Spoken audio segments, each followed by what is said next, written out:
হলো একটা সন্তান আছে, গরিবের সন্তান, তার বাবা নাই, আপনি তাকে নিবেন কিনা? বলেন। সবচেয়ে সুন্দর সন্তানটা মনে হচ্ছে এর মধ্যে আল্লাহ তাআলা দুনিয়ার সব বরকত রেখেছে, আমরা একে নিয়ে যাই, হয়তো আল্লাহ তাআলা আমাদেরকে বরকত দান করবেন।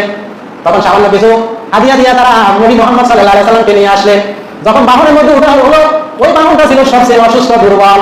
নবী মুহাম্মদ সাল্লাল্লাহু আলাইহি সাল্লামকে হালিমাতু সাদিয়া যখন বুকে নিলেন, সাথে সাথে তার শরীরের সমস্ত রোগ ভালো হয়ে গেল। তার শরীরের মধ্যে কোনো আর রোগ নাই, তার বুকের মধ্যে কোনো দুধ ছিল না, তার একটা ছোট্ট বাচ্চা ছিল, সে দুধ পেত না। নবী মুহাম্মদ সাল্লাল্লাহু আলাইহি সাল্লামকে যখন কোলে নিলেন, সাথে সাথে তার বুকের মধ্যে দুধ এসে গেল। আর আমাদের নবী ইনসাফ করেছেন, তার একটা দুধ সে খেতেও, আর একটা তার সব বাইরের জন্য রেখে দিত, ছোট্টবেলা থেকে সে ইনসাফ করতো। নবী মুহাম্মদ সাল্লাল্লাহু আলাইহি সাল্লামকে যখন বাহনের মধ্যে উঠালেন, ওই অসুস্থ বাহনটা 10 গুণ তার শক্তি বৃদ্ধি পেল। যারা আগে চলে গেছে তাদেরকে পিছনে ফেলে হালিমাতু সাদিয়ার বাহনটা আগে আগে গিয়ে বাড়িতে উঠলো।